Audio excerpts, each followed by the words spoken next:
TGT, PGT, LT grade से संबंधित जो सोशल साइंस में 4 पोर्शन होते हैं, 4 पोर्शन में एक पोर्शन है संविधान। संविधान में कुछ टॉपिक वाइज है जो 2000 से लेके 2021 के बीच जितने भी क्वेश्चंस आए हैं टॉपिक वाइज उसको सॉल्व कराया जा रहे हैं। तो विगत वर्षों का ये पेपर है, 2000 से लेकर के 2021 के बीच जितने भी क्वेश्चंस आए हैं इनके बीच उसको टॉपिक वाइज जो है सॉल्व करवाया जा रहा है। तो ये टॉपिक है अनुसूची। तो अनुसूची से संबंधित कुछ क्वेश्चन देख लेते हैं जो 2000 से लेकर 2021 के बीच आए हुए हैं। तो पहला क्वेश्चन देख लीजिए, भारतीय संविधान में कुल अनुसूचियों की संख्या 12 है, डी विकल्प सही है। तो दूसरा देख लेते हैं, भारतीय संविधान में कितनी अनुसूचियाँ हैं, तो ये आपका डी विकल्प सही है, 12 अनुसूचियाँ हैं। तो इसमें देख लेते हैं, निम्नलिखित में से कौन सा एक भारतीय संविधान की पहली अनुसूची का प्रावधान नहीं है। तो इसमें क्या है, ये तीनों है पहली अनुसूची में, बाकी नागरिकता दूसरी अनुसूची में आता है। तो डी विकल्प सही है। तो अगला क्वेश्चन देख लेते हैं, भारतीय संघ में एक नया राज्य सम्मिलित किया जाना हो तो संविधान की किस अनुसूची में संशोधन की आवश्यकता होती है। तो ये पहली अनुसूची में संशोधन की आवश्यकता होती है। तो अगला क्वेश्चन देख लेते हैं, तो मिलान करना है, इसमें देख लेते हैं मिलान। तो पहला तृतीय जो है शपथ है, चतुर्थ जो है आपका प्रतिनिधित्व है, और षष्ठम नवम जनजाति। देखो ये इसमें आ जाएगा पहला, दूसरा और ये आपका जो है बी विकल्प सही है इसमें। तो अगला क्वेश्चन देख लेते हैं, ये देखिए पहले में शपथ हो जाएगा आपका, और दूसरे में ये चतुर्थ में जो है प्रतिनिधित्व हो जाएगा, षष्ठ में जनजाति हो जाएगा, नवम में जो भूमि सुधार हो जाएगा। तो अगला क्वेश्चन देख लेते हैं, भारतीय संविधान की निम्नलिखित में से कौन सी अनुसूचियाँ राज्यसभा में स्थानों के आवंटन से संबंधित है। तो चौथी अनुसूची है, चौथी अनुसूची इसके पहले देखो आ चुका है चौथी अनुसूची। तो अगला देख लेते हैं, भारतीय संविधान की छठी अनुसूचियों में दी गई स्वायत्त जिला परिषद उत्तर पूर्व भारत के किस राज्य में लागू नहीं होता है। तो ये नागालैंड में लागू नहीं होता है। तो कहाँ कहाँ लागू होता है देख लेते हैं। तो ये छठी अनुसूची जो है कहाँ कहाँ होती है लागू, असम हो गया, मेघालय हो गया, त्रिपुरा हो गया, मिजोरम हो गया। जनजाति क्षेत्रों में प्रशासन के बारे में उपबंध का प्रावधान करती है। तो बाकी इसमें मिजोरम नहीं, ये सॉरी नागालैंड नहीं है, नागालैंड विकल्प सही है। तो अगला क्वेश्चन देख लेते हैं। तो इसमें देखते हैं, एक विषय को समवर्ती सूची में शामिल किया जाता है जब इस पर एक कानून पास किया जा सकता है। इसके लिए केंद्र एवं राज्य की स्वीकृति होना जरूरी है। तो अगला क्वेश्चन देख लेते हैं, संविधान के किस अनुसूची में केंद्र और राज्य के मध्य शक्तियों का विभाजन किया गया है। तो 7वीं अनुसूची में क्या किया है, केंद्र और राज्यों के बीच जो है विभाजन किया गया है। तो अगला क्वेश्चन देख लेते हैं, भारतीय संविधान की समवर्ती सूची में निम्नलिखित में से क्या शामिल नहीं है। तो लोक व्यवस्था शामिल नहीं है इसमें, बाकी और ये तीनों शामिल हैं। तो अगला क्वेश्चन देख लेते हैं, निम्नलिखित में से कौन राज्य सूची का विषय नहीं है। तो न्यायालय की अवमानना जो है नहीं है, बाकी सारे हैं। तो अगला क्वेश्चन देख लेते हैं, निम्नलिखित में से कौन सा संघ सूची का विषय नहीं है। तो ये कृषि आय संघ सूची का विषय नहीं बल्कि राज्य सूची का विषय है, बाकी सारे केंद्र संघ सूची का विषय है। तो अगला देख लेते हैं, निम्नलिखित में से कौन सा विषय संघ सूची का विषय नहीं है। तो ये समवर्ती सूची का विषय है, ठीक है, बाकी सब ये संघ सूची का विषय है। बैंकिंग हो गया, नागरिक हो गया, अंतर्राष्ट्रीय व्यापार हो गया, ये क्या है समवर्ती सूची का विषय है। विवाह तलाक समवर्ती सूची का विषय है, तो समवर्ती सूची के अंतर्गत आएगा, इसलिए विकल्प जो है सही होगा इसमें। तो अगला देख लेते हैं, निम्नलिखित में से कौन सा विषय भारतीय संविधान की समवर्ती सूची के अंतर्गत आता है। तो समवर्ती सूची के अंतर्गत क्या आता है, विवाह विच्छेद। इसके पहले भी क्वेश्चन आ चुका है, ये देख लीजिए।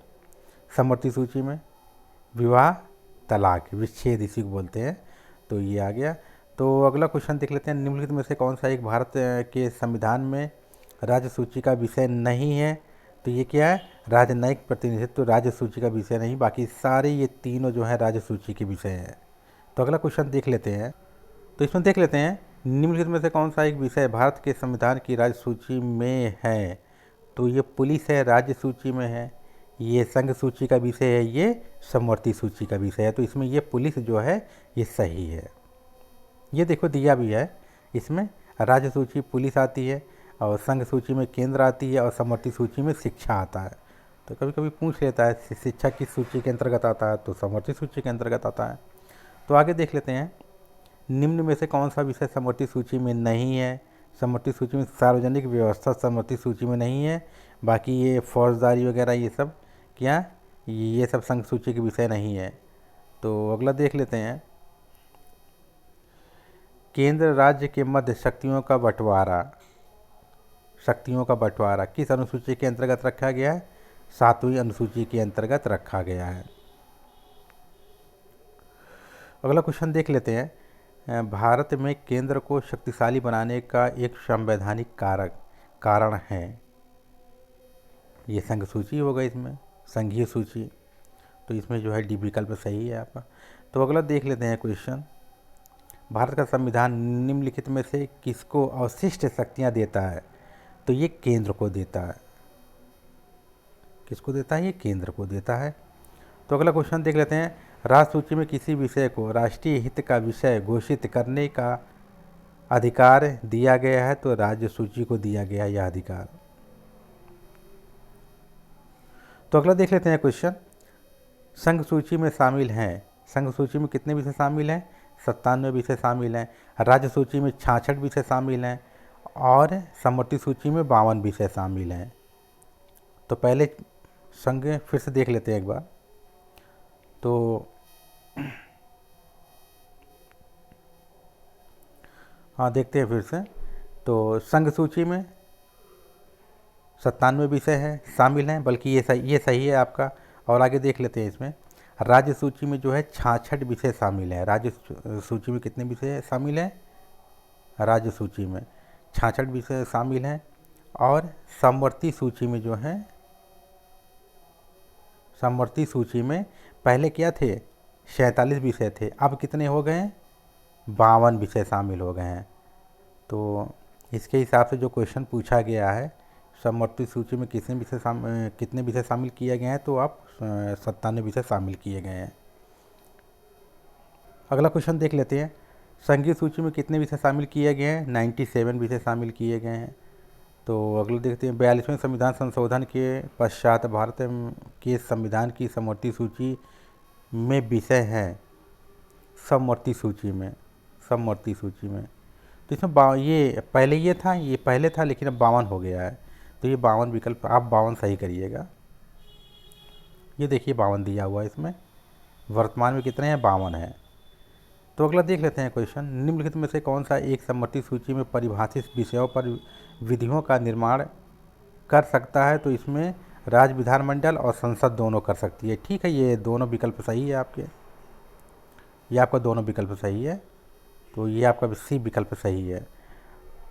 8वीं अनुसूची में कितनी भाषाओं का उल्लेख किया गया है। तो ये 22 भाषाओं का उल्लेख किया गया है। तो इसमें कितना लगाएंगे आप, जो विकल्प आया तो इसमें आप लगा दीजिएगा 16 विषय, ये सही माना जाएगा।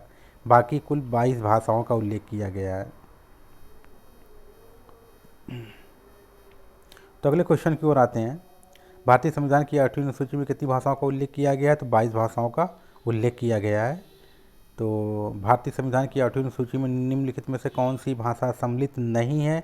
तो इसमें अंग्रेजी जो है सम्मिलित नहीं है। इसमें जो इसमें दिया गया विकल्प में अंग्रेजी जो है शामिल नहीं किया गया, बाकी तीनों भाषाएं शामिल की गई हैं।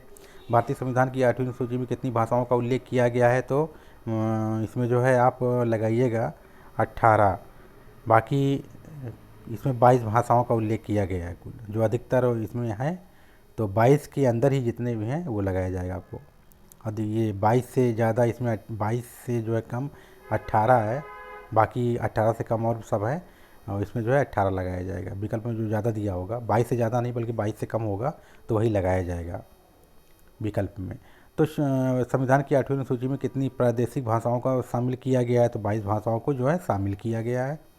तो भारत में संविधान की 8वीं अनुसूची का संबंध जो है भाषा से है। तो अगला क्वेश्चन देख लेते हैं, संविधान की 12वीं अनुसूची किसके कार्यों से संबंधित है।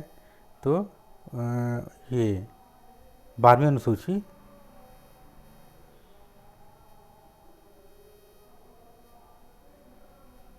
12वीं अनुसूची है आपका जो है नगर पालिका। 11वीं अनुसूची हो जाएगी आपकी ग्राम पंचायत, पंचायत से संबंधित। तो इसमें जो है सी विकल्प सही है। तो भारतीय संविधान में 12वीं अनुसूची में कितने विषय हैं? तो ये 18 विषय हैं। और 11वीं अनुसूची में कितने विषय हैं? तो ये 29 विषय हैं। तो ये अनुसूची से संबंधित कुछ क्वेश्चन है जो विगत वर्षों के आए हुए क्वेश्चन हैं, इसको आप सॉल्व कर लीजिएगा। हो सकता है टीजीटी, पीजीटी, एलटी ग्रेड में दोबारा फिर ये क्वेश्चन पूछ सकता है।